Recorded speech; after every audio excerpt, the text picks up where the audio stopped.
Good morning, everybody. We're holding Chitas today. Today is Thursday, this fifth reading in the portion of Vayakhel.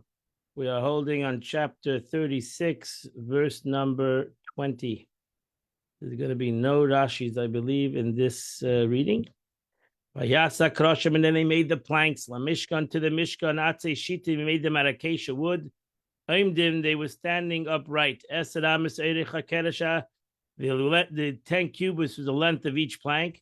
V'ama v'chetzi, v'ama rech v'keresh echad, and a cubit and a half was the width of each plank. Each plank had two square pegs. Mushulavis, they were rung like achas alechas, one even with the other.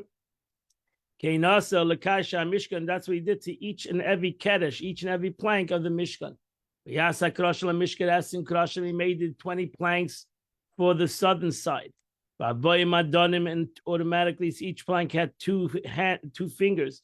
So he made 40 adne kesef, 40 silver sockets. Tachas esim akroshim, underneath the 20 planks. They adonim tachas akedesha. Echa, two sockets underneath one plank. L'shtei desav, to two of its fingers. And two sockets underneath the second plank, to the two fingers of that plank. Into the second side of the Mishkan, which was Lafas Safin, which was to the northern side. Asa Esim Kroshim, he made 20 planks.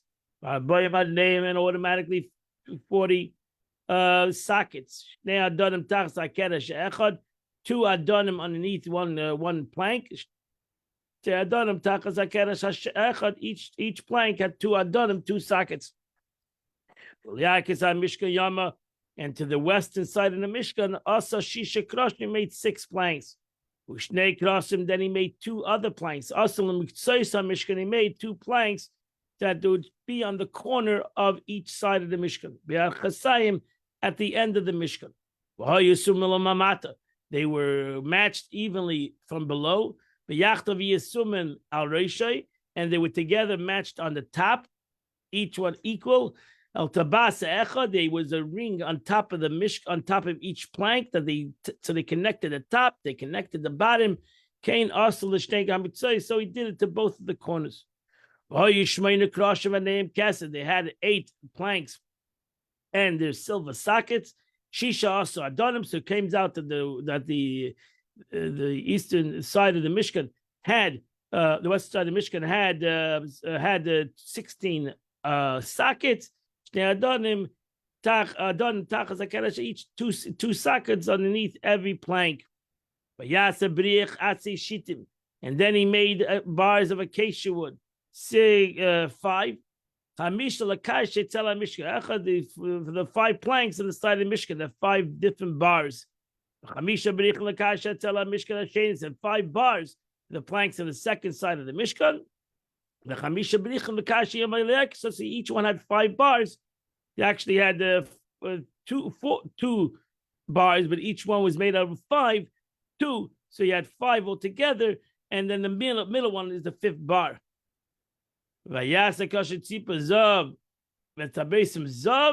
He made him of they made the middle bar.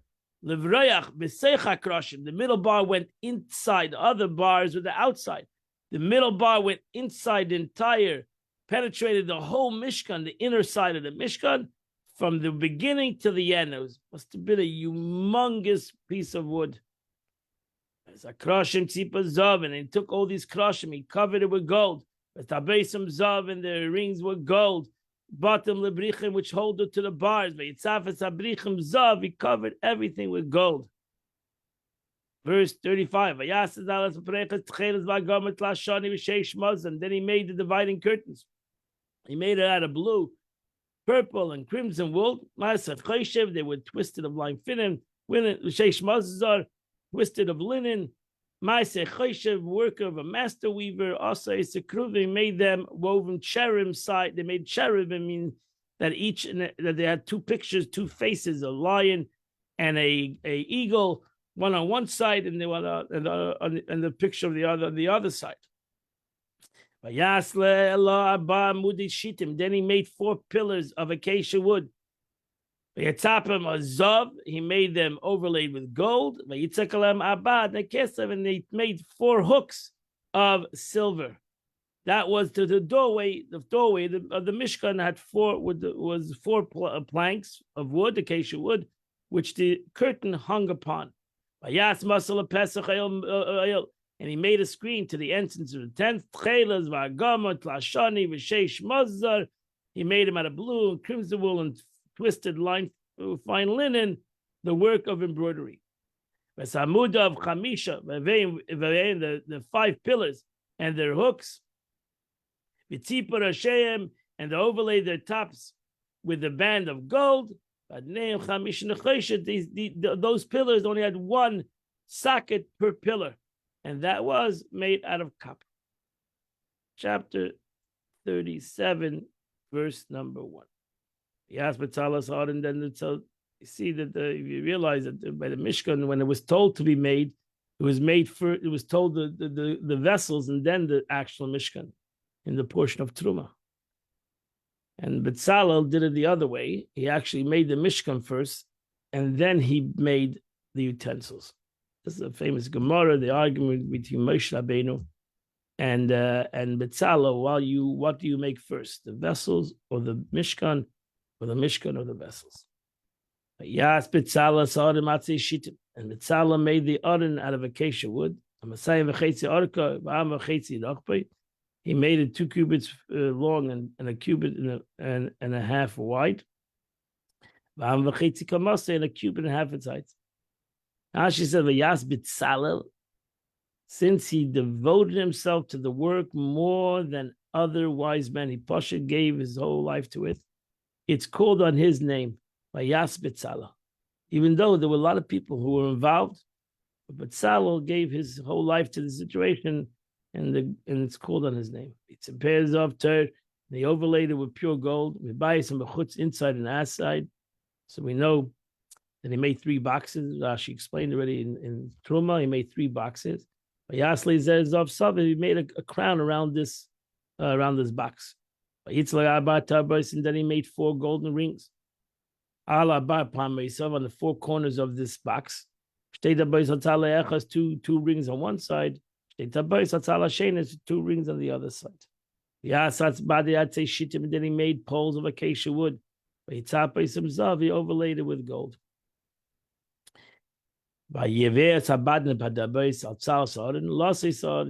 he inserted the poles into the rings on the side of the ark to carry the ark, even though they never moved out of the ark. These poles. As the Torah will say, Torah told us already, you're not allowed to take the bottom out of the ark. You have to make the ark pure gold.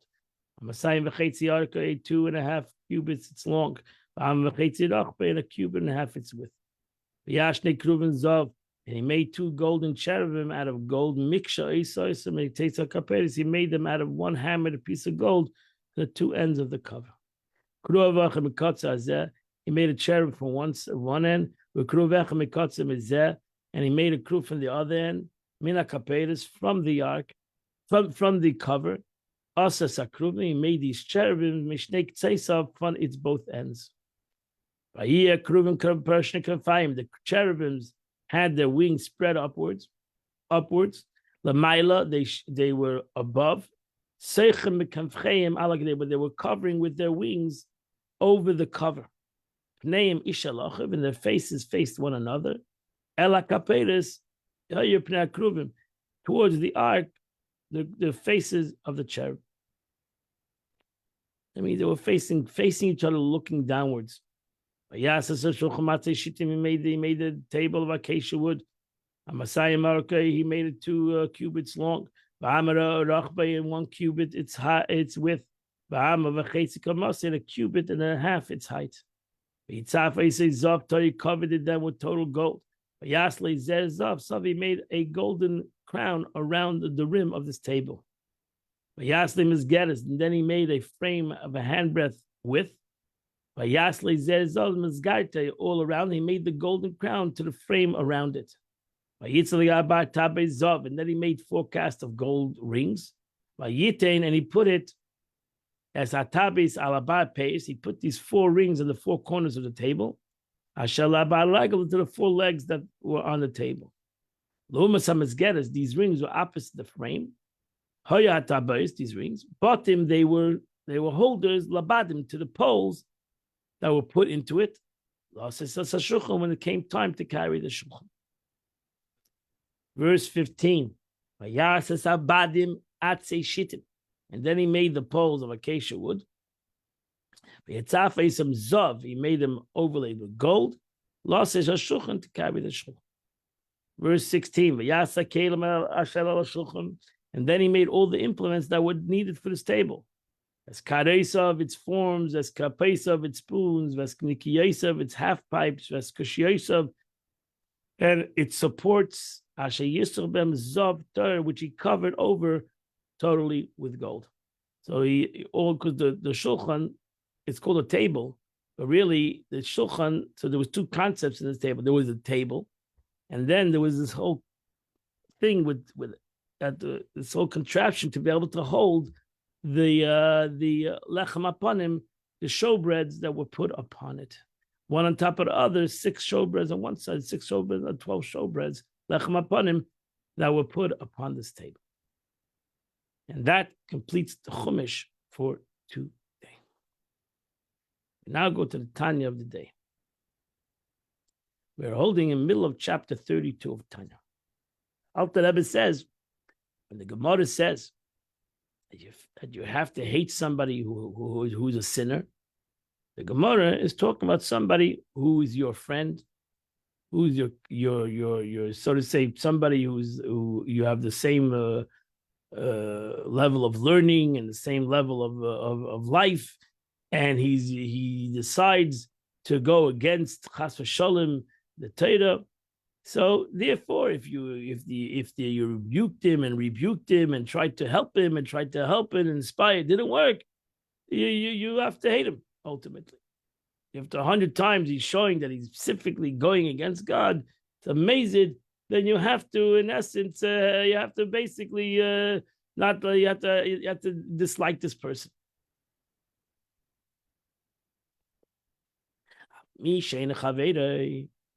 But one who's not his companion, meaning his equal, in the Torah and mitzvahs, so that our sages say concerning ignorant in general, even if he deliberate transgression, are regarded as inadvertent acts. So already we established that most people are ignorant. They have no knowledge in Torah and mitzvahs. And since they have no knowledge in Torah and mitzvahs, we already established somebody who has no knowledge in Yiddishkeit, was brought up in a society and never went to Jewish school and never had an education. What does he know? He has no idea. So therefore, one thing has been already established, that when a person doesn't know and his lack of knowledge, then the Chachamim, then the Torah says, even his acts, deliberate acts, is not considered deliberate because he doesn't know. That's called a shoygig. If you know what in halacha is called a shoygig. A shoygig is a person that did an accidental act. What means an accidental act is I don't know. If I don't know, if I do something on Shabbos and I don't know it's a malacha, then it's not an intentional act. So if you have a yid that doesn't know of Yiddishkeit, has no idea about anything in Yiddishkeit, what do you expect from him? So then he still did aveda. You cannot say that he didn't do the malacha. He did the malacha, but he did an unintentional act.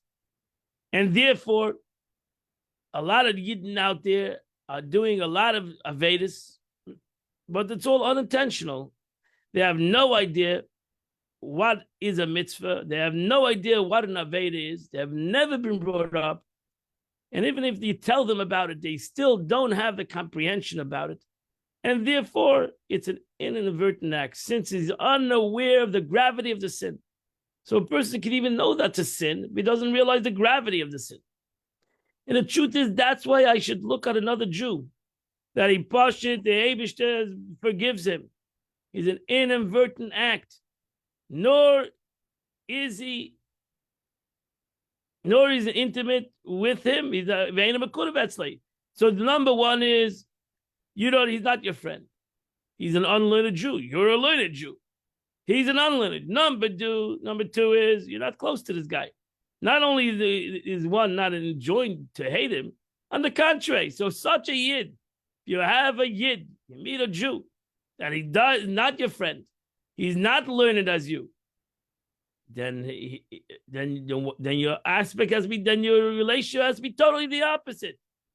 You have to have total opposite Yisrael. You have to have total compassion for this yid. Your obligation is to totally uplift this yid with love. On the contrary, he must in fact strive to become close to him.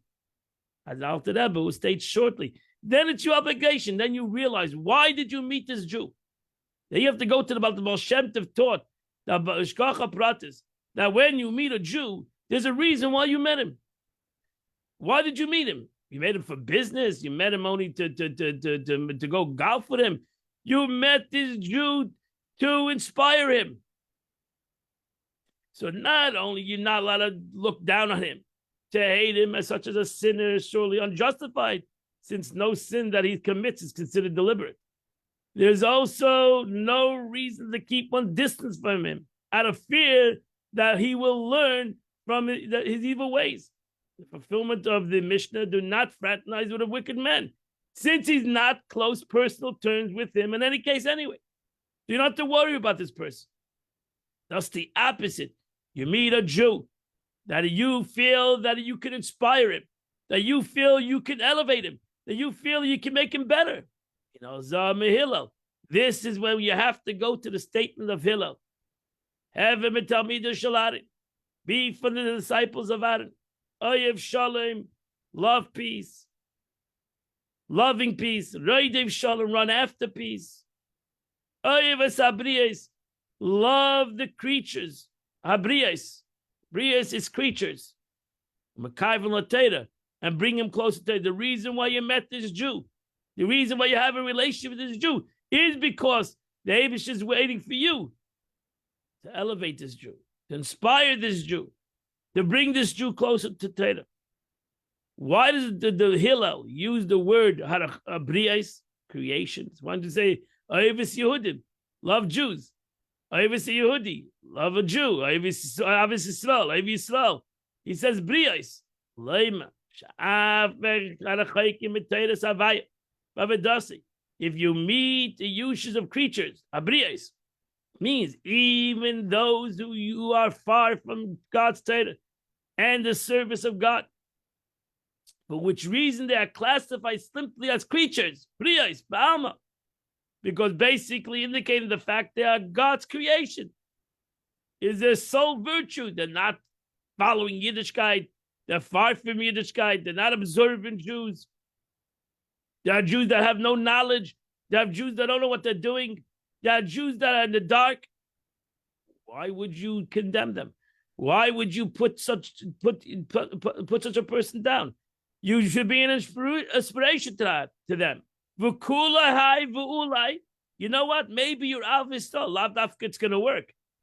Maybe if I'll show Avas Yisrael to this person, and I'll be there for him, perhaps thereby one will be able to draw them closer to Torah and the service of Avodas Havaya and to the service of God.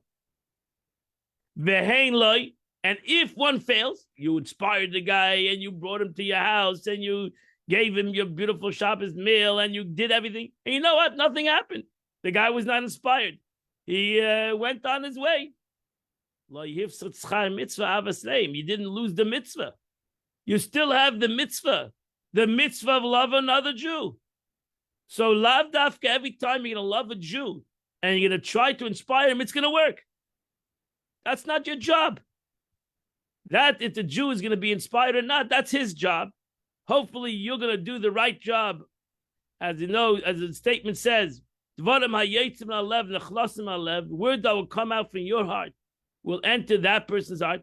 But if it doesn't, you still have the mitzvah. You still have the mitzvah of Avas Yisrael, which is a mitzvah you have. Whether the person is gonna be inspired or not has nothing to do with the mitzvah that you're doing. And therefore, which you feel the efforts of his direction. Therefore, we should all have Avas Yisrael. There's Avos Yisrael to Jews, which the majority of Jews out there have no knowledge of Yiddishkeit, and that's why you come in contact with him, especially those that are in business and those that meet Jews on a constant basis. The reason you're meeting this Jew is not just to make business with him. The reason you're meeting this Jew is to inspire him, to have a relationship with him, to bring him closer to Torah. Love another Jew and bring him closer to Torah. Uplift the other Jew, not in a negative way by putting down the person, but actually by inspiring him. And if he's inspired, good. And if he's not inspired, at least you did a mitzvah, which is v'ahavta l'reacha kamecha. You did the klal gadol b'Torah. You did a mitzvah, which is a klal gadol b'Torah, that you did avas Yisrael. You did your job. You did the mitzvah of love of another Jew, which is an unbelievable mitzvah, klal gadol b'Torah. The rest is commentary, so it's not relevant if you accomplish something or not. You're there to accomplish the mitzvah of avas Yisrael. That's your mitzvah. That the person will be inspired or not, that's the person's job. But your job is to have avas Yisrael, and every one of us should have avas Yisrael, avas chinam, unconditional love, because there's probably nobody that is that you meet or you're involved with, that you see, that is like you, that was brought up like you, that has maybe the understanding like you, and therefore you have to be compassionate, and you have to have love for every Jew, and therefore, as we say in the Mishnah,